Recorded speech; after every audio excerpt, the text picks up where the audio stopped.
এখানে হচ্ছে প্রায় 10 কেজি চিকেন আছে। তো এগুলো হচ্ছে আজকে আমাদের ছাদে নিয়ে চিকেন বারবিকিউ করা হবে। তো এই তো ছাদে কিন্তু আমরা চলে এসেছি।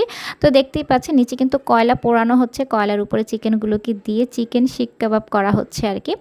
আর এই ভিডিওটা কিন্তু 2025 সালের 31শে ডিসেম্বর রাতের অর্থাৎ 31st নাইটের ভিডিও। তো সেদিন রাতে কিন্তু আমরা ঘরোয়াভাবে সবাই মিলে ছাদে একটু এনজয় করেছিলাম। এখানে কিন্তু আমার ছোট ভাই আর ওদের ফ্রেন্ডরা মিলে তারাবাতি জ্বালাচ্ছিল।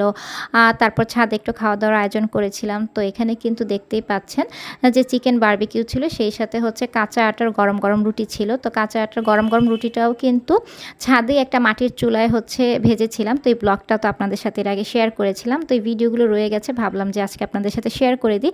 তো এখানে কিন্তু সালাদ, চিকেন, তারপর হচ্ছে রুটি, লেবু এগুলোই কিন্তু আমরা রাত্রেবেলা খেয়েছিলাম। অনেক বেশি ভালো লেগেছিল।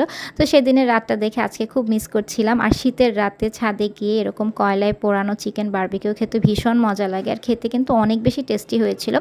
আর এই চিকেনগুলোর মধ্যে সমস্ত মশলাপাতি মেখে তারপরে কিন্তু ম্যারিনেট করে ছাদে কিন্তু এভাবে পোড়াচ্ছিলাম। এরপরে কিন্তু আমরা আবার ফানুস উড়িয়েছিলাম। তো এখানে আমি আর ভাইয়া মিলে হচ্ছে উড়ানোর চেষ্টা করছিলাম। এটা হচ্ছে সবার হাতে বা যেভাবেই হোক দিলে কিন্তু উড়ে যায় না, একটু কষ্ট হয় আর কি।